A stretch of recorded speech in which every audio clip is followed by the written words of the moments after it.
Jain boarding व्यवहार प्रकरणामध्ये हा व्यवहार रद्द करण्याच्या हालचाली सुरू असल्याची TV9 मराठीला सूत्रांची माहिती।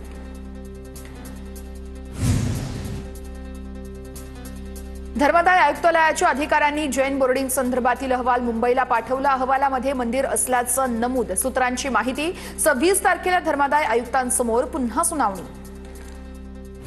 रवींद्र धंगेकरांचं पंतप्रधान मोदींना पत्र। मुरलीधर मोहोळ यांच्याकडून मंत्रिपदाचा राजीनामा घ्यावा पत्रातून मागणी। तसेच या संदर्भात धंगेकरांनी अमित शहा, फडणवीस आणि अजितदादांनाही पत्र पाठवलं। मुरलीधर मोहोळ यांना जैन बांधवांनी हाकललं। धंगेकरांची टीका। तर सोमवारपर्यंत जमिनीची सर्व कागदपत्र कायदेशीररित्या जैन समुदायाकडे सुपूर्द न केल्यास मंगळवारी बॉम्ब फोडणार। धंगेकरांचा मोहोळ यांना थेट इशारा। तुझं राजकीय भविष्य धोक्यात आहे अशी फडणवीसांनी मुरलीधर मोहोळ यांना ताकीद दिली आहे। तर अशी ताकीद दिली असेल त्यांना चांगलं वाईट सगळं काही कळतं। मोहोळ फडणवीस यांच्या भेटीवर धंगेकरांचं वक्तव्य। जैन बोर्डिंग जमीन वादाच्या प्रकरणामध्ये शांततेने मार्ग काढण्याचा फडणवीसांकडून सल्ला। मुरलीधर मोहोळ यांची माहिती। तर समाजाच्या भावना लक्षात घेऊन मार्ग काढण्याचं आश्वासन देतो। मोहोळ यांची प्रतिक्रिया। मोहोळ यांनी विशाल गोखले यांना प्रायव्हेट जेट देखील उपलब्ध करून दिलं। मोहोळ यांच्या मेहरबानीमुळे हवाई उड्डाण विभागाचे 197 कोटींचं नुकसान। मोहोळ पदाचा गैरवापर करत असल्याचं निदर्शनास येतंय। धंगेकरांचं नवं ट्विट। मुरलीधर मोहोळ यांचा राजीनामा घेतला गेला पाहिजे। मोहोळ यांनी कारनामे केले, त्यांना पदावर राहण्याचा अधिकार नाहीये। विजय वडेट्टीवार यांची मोहोळ यांच्यावर टीका। जैन बोर्डिंग प्रकरणाची पालकमंत्र्यांनी दखल घ्यायला हवी होती, मात्र ते आले नाही। जैन मुनी आचार्य गुप्तीनंद महाराजांची पुण्याचे पालकमंत्री अजित पवार यांच्यावर टीका। तर आमच्या मागणीचा विचार केला नाही तर निवडणुका जवळच आहेत। गुप्तीनंद महाराज यांचा इशारा। जैन बोर्डिंग ट्रस्टच्या जमिनीचा व्यवहार रद्द होईपर्यंत आंदोलन करणार। धंगेकर उद्यापासून जमिनीचा व्यवहार रद्द होईपर्यंत बेमुदत धरणे आंदोलन करणार।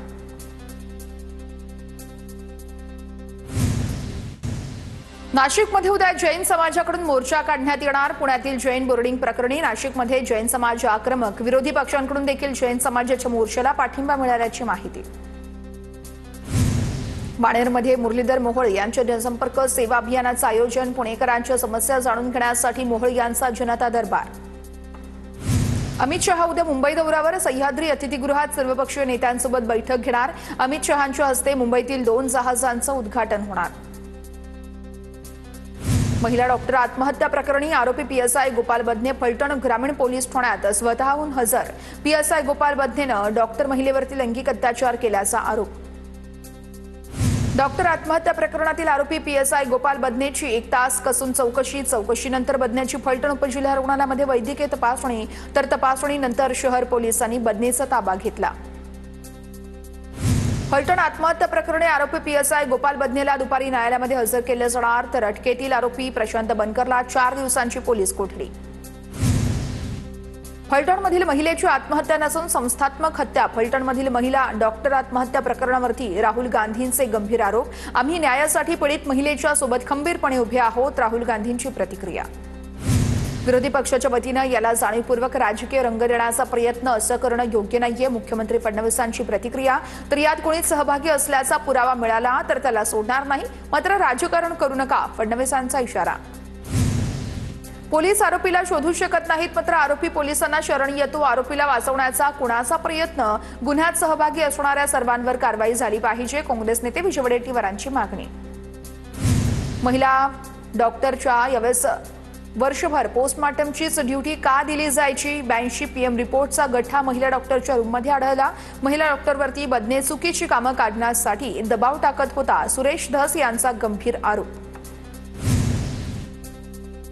महिलांच्या सुरक्षेच्या विषयामध्ये मुख्यमंत्री हातवर करतात। मुख्यमंत्र्यांनी राजीनामा दिला पाहिजे। महिला डॉक्टरच्या आत्महत्या प्रकरणावरून प्रणिती शिंदेंची मागणी। एका महिला डॉक्टरवरती दबाव टाकणाऱ्यासोबतच फडणवीस आज व्यासपीठावर आहेत। महायुती सरकार चुकीची कामं करणाऱ्यांना पाठीशी घालणार। फडणवीसांच्या फलटण दौऱ्यावर अंबादास दानवेंची टीका।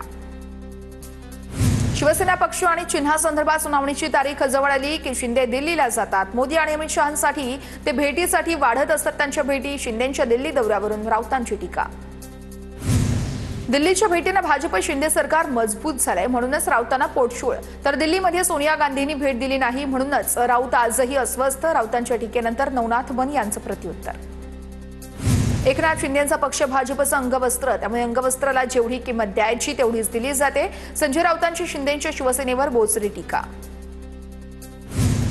काँग्रेस अंगवस्त्र होण्याचं काम ठाकरेंच्या शिवसेनेनं केलं आहे. राहुल गांधी यांची चाकरी करणाऱ्यांना महाराष्ट्रातील जनतेनं नाकारलंय. नवनाथ बन यांचं संजय राऊतांना प्रत्युत्तर. पालिका निवडणुकीनंतर शिंदेंना पक्ष भाजपात विलीन करावा लागणार. मोदी शहांनी शिंदेंना पक्ष विलिनीकरणाचा सल्ला दिलाय. संजय राऊतांचा दावा. महापालिकेच्या निवडणुकीनंतर ठाकरेंची सेना काँग्रेसमध्ये जाणार. शिवसेना काँग्रेसमध्ये विलीन करण्यासाठी राऊत यांच्यासोबत डील झाली आहे. भाजपच्या नवनाथ बन यांचा राऊतांना टोला. महाराष्ट्र भाजपच्या प्रदेश मुख्यालयाचं उद्या भूमिपूजन होणार. केंद्रीय गृहमंत्री अमित शहांच्या हस्ते होणार भूमिपूजन. दुपारी 12 वाजता भूमिपूजन कार्यक्रमाचं आयोजन. ठाकरेंच्या शिवसेनेचा उद्या मुंबईमध्ये निर्धार मेळावा पार पडणार. आदित्य ठाकरे मतदार याद्यांमधील घोळासंदर्भात बोलणार. आदित्य ठाकरे मुंबईतील मतदार यादीतील घोळाचं सादरीकरण करणार, तर मेळाव्याला उद्धव ठाकरेही मार्गदर्शन करतील. सर्व विरोधी पक्षांचा 1 नोव्हेंबरला मुंबईमध्ये निवडणूक आयोगाविरोधात मोर्चा असणार. मोर्चाला फॅशन स्ट्रीट पासून सुरुवात होईल. मेट्रोच्या मार्गे मोर्चा मुंबई महापालिकेसमोर पोहोचणार. संजय राऊतांची माहिती. वंचित बहुजन आघाडीचा उद्या पुण्यामध्ये मोर्चा. प्रकाश आंबेडकरांच्या नेतृत्वात मोर्चाचं आयोजन. महायुती सरकारविरोधात मोर्चा काढणार. जालन्यामध्ये पंकजा मुंडे यांच्या हस्ते उद्घाटन झालेल्या नामफलकाला शिंदेंच्या सेनेनं काळं फासलं. अर्जुन खोतकरांचं फलकावरती नाव नसल्यानं कार्यकर्ते आक्रमक. शिंदेंच्या सेनेच्या कार्यकर्त्यांनी नामफलक उखडून फेकलं. औरंगाबाद रेल्वे स्टेशन छत्रपती संभाजीनगर नावानं ओळखलं जाणार. उर्दूमध्ये नाव लिहिण्यात आल्यानं नव्या वादाला तोंड फुटण्याची शक्यता. मराठी, हिंदी, इंग्रजीतच नाव लिहा असं राजपत्रात सांगितलं होतं. डोंबिवली स्टेशन परिसरामध्ये पालिकेची मोठी कारवाई. अनधिकृत फेरीवाले आणि शेडधारकांवरती पालिकेचा हातोडा. राजकीय पक्षांच्या आंदोलनाच्या इशाऱ्यानंतर पालिका ॲक्शन मोडवर. राज्यातील कृषी सेवा केंद्र चालक 1 दिवसांचा बंद पाळणार. 28 ऑक्टोबरला राज्यातील कृषी सेवा केंद्र चालकांनी बंद पुकारला. कृषी विभागाच्या ऑनलाईन प्रणालीविरोधात व्यापाऱ्यांमध्ये नाराजी. खतं, बियाणं, कीटकनाशक वेळेवरती मिळत मोठी अडचण निर्माण होणार. पुढील आठवड्यातील बुधवारपर्यंत कोकण किनारपट्टीसह मध्य महाराष्ट्र, मराठवाडा आणि विदर्भाला पावसाचा इशारा. अरबी समुद्रासह बंगालच्या उपसागरात कमी दाबाच्या क्षेत्राचा परिणाम.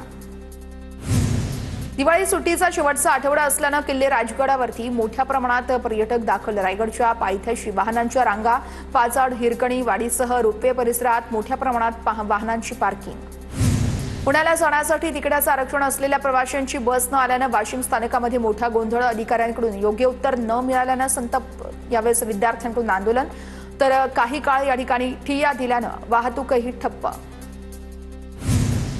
जळगावच्या गिरणा परिसराला पुन्हा पावसानं झोडपलं. कापणी केलेली आणि उभी पिकं पावसामुळे भिजली. उरलेली पिकंही भिजल्यानं शेतकरी संकटात. बुलढाण्यातील पावसामुळे कापूस पिकांचं मोठं नुकसान. बुलढाण्यामध्ये मागील 2 दिवसांपासून जोरदार पाऊस. पावसामुळे शेतकऱ्यांचं आर्थिक नुकसान. गोंदियामध्ये पावसामुळे शेतकऱ्यांचं मोठं नुकसान झाल्याचं पाहायला मिळतंय. परतीच्या पावसामुळे शेतकऱ्यांची चिंता वाढली. पंचनामे करून शेतकऱ्यांकडून मदतीची मागणी. जळगावच्या बोदवड तालुक्यामध्ये पावसामुळे मकासह कपाशी पिकाचं नुकसान. मका आणि कापसाला आधीच योग्य भाव नाही. आता पावसामुळे शेतकऱ्यांना आणखी फटका बसणार. पुण्याच्या शिरूर तालुक्यातील ग्रामीण भागात पावसामुळे कांदा पिकाचं मोठं नुकसान. उत्पन्नाचं गणित बिघडल्यानं शेतकरी चिंतेत. प्रशासनानं शेतकऱ्यांना नुकसान भरपाई देण्याची मागणी. मालेगावसह नाशिक जिल्ह्यातील ग्रामीण भागात मुसळधार पावसाची हजेरी. मुसळधार पावसामुळे शेतपिकांना मोठा फटका. नाशिक जिल्ह्यातील बागलाण, मालेगाव यासोबतच जिल्हाभरात कांदा, मका पिकांचं नुकसान. नाशिकच्या लासलगावमध्ये रात्रभर मुसळधार पावसाची हजेरी. पावसामुळे शेतांमध्ये पाणी साचल्यानं शेतकऱ्यांची चिंता वाढली. विहिरींमध्येही गाळ साचला. शेतांना पावसाच्या पाण्यामुळे तळ्यांचं स्वरूप. लातूरच्या शिरूर तालुक्यातील अनंतपाळ शिवारामध्ये कापणी करून ठेवलेले सोयाबीन अज्ञातानं पेटवलं. शेतकरी किसन भोजने यांचं 2 लाखांचं नुकसान. सोयाबीन पेटवून देण्याचे प्रकार वाढले. जळगावच्या पाचोऱ्यातील बाळद परिसरामध्ये केळीवरती कर्करोगाचा प्रादुर्भाव. वातावरणातील सततच्या बदलामुळे शेतकरी हवालदिल.